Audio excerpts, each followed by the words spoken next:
Stars make every player on the team better.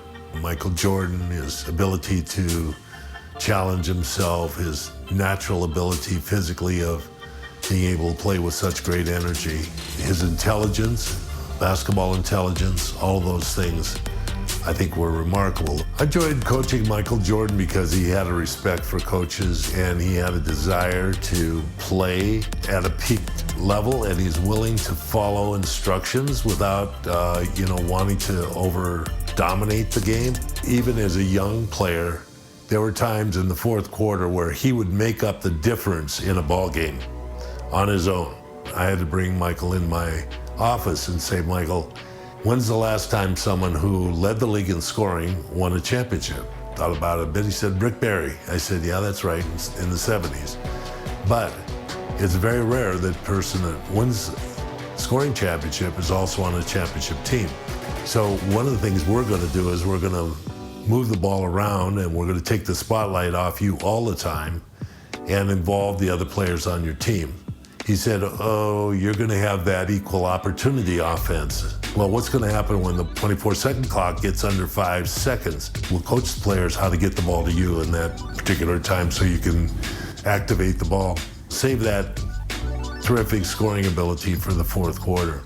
He laughed, and he accepted the responsibility. And the other thing that we did is we moved him from a guard to a forward position.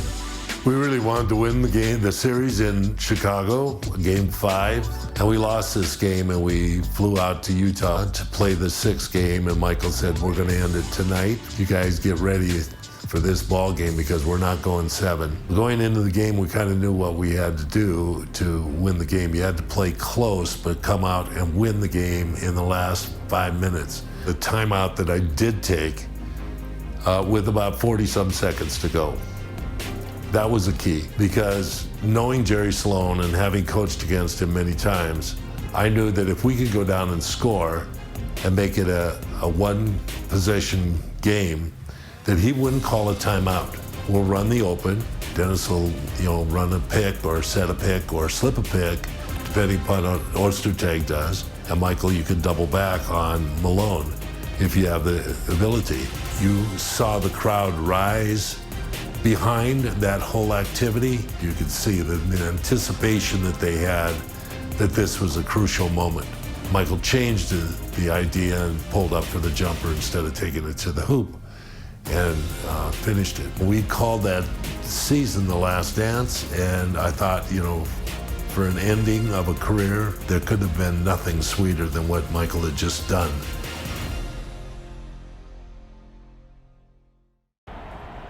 All right, fellas, let's get out of the box quickly. Do what we did last time, take a shot. What time is it? Game time! Hoop!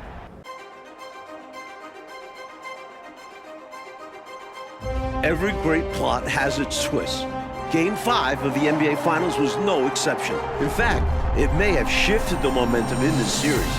Michael Jordan was hitting the back of the rim all night. Meanwhile, Karl Malone finally found his rhythm, 39 points.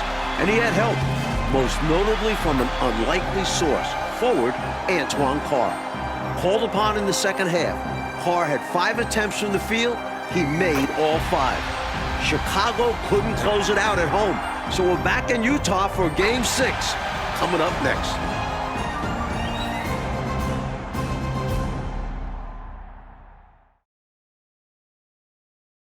And a lovely evening view south over the Utah State Capitol building here in Salt Lake City, Utah. A spectacular setting for tonight's game. We now go over to Dan Roberts, the PA announcer for tonight's game. Good evening, fans, and welcome to the Delta Center for game number 6 of the NBA Finals with the Chicago Bulls and our Utah Jazz. And now, introducing the starting lineup for the Chicago Bulls. Wearing number 13, the starting center at 7'2" from New Mexico, Luke Longley. On the guard line, number 9 at 6'6", from Miami of Ohio, Ron Harper. Wearing number 7, starting forward at 6'11" from Croatia, Toni Kukoc. Wearing number 33, starting forward at 6'7" from Central Arkansas, Scottie Pippen. And at guard, number 23 at 6'6" from North Carolina, Michael Jordan. The Bulls are coached by Phil Jackson.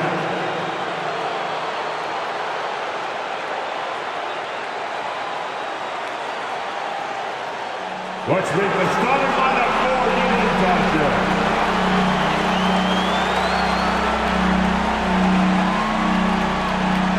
Starting forward number 3 at 6'7" from Long Beach State, Brian Russell.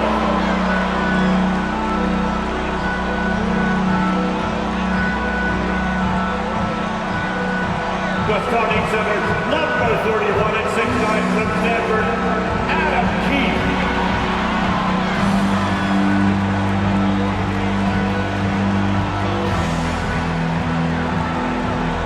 Guard number 14 at 6'4" from Iowa State, Jeff Hornacek.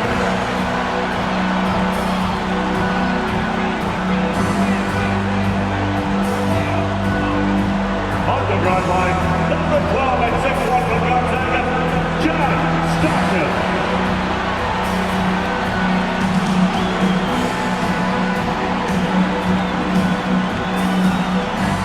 Starting at forward, number 32. From Louisiana Tech, the mailman, Carmelo.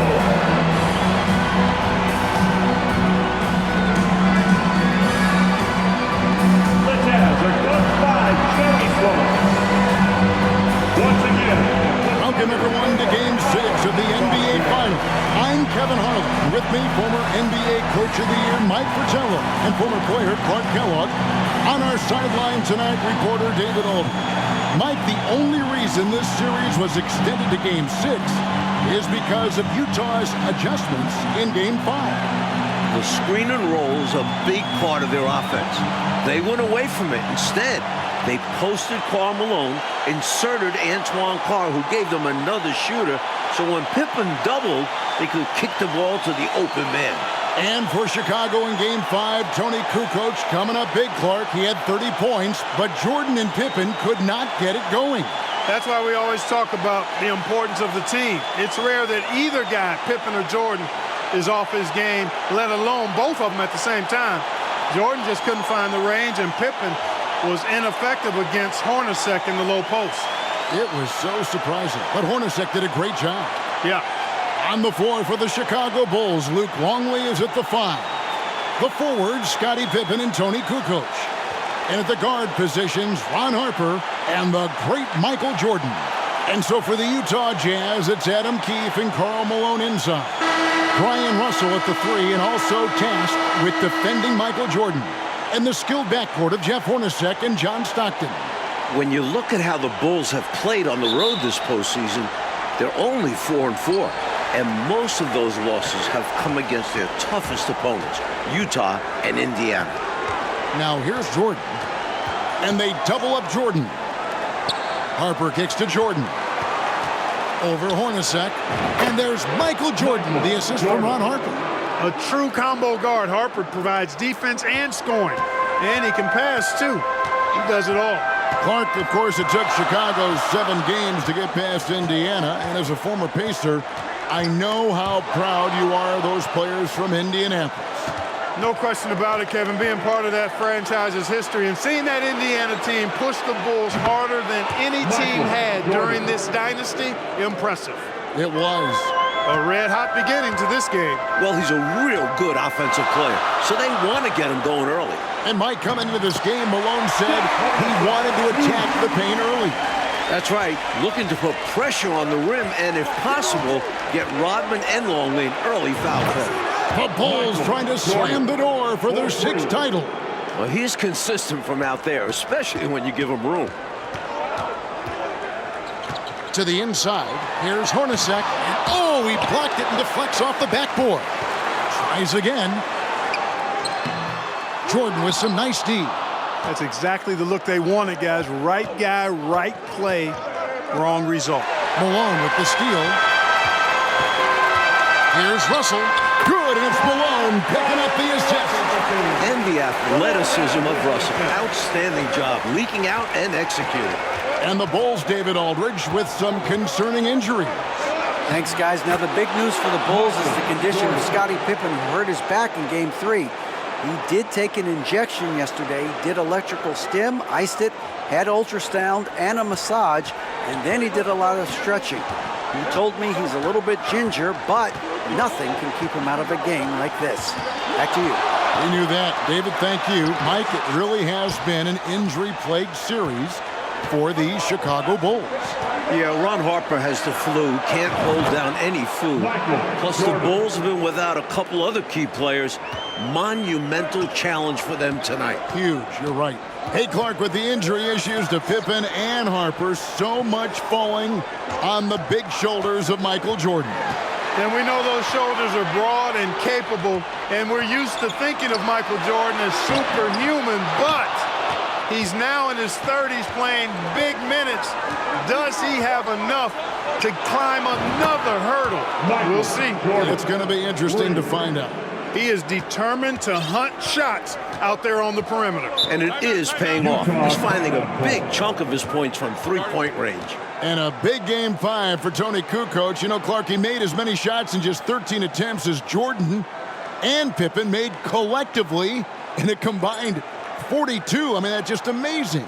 Yeah, his efficiency was off the charts, and I don't think the Bulls fed him enough. They got to remedy that tonight, though, Kevin. You're right.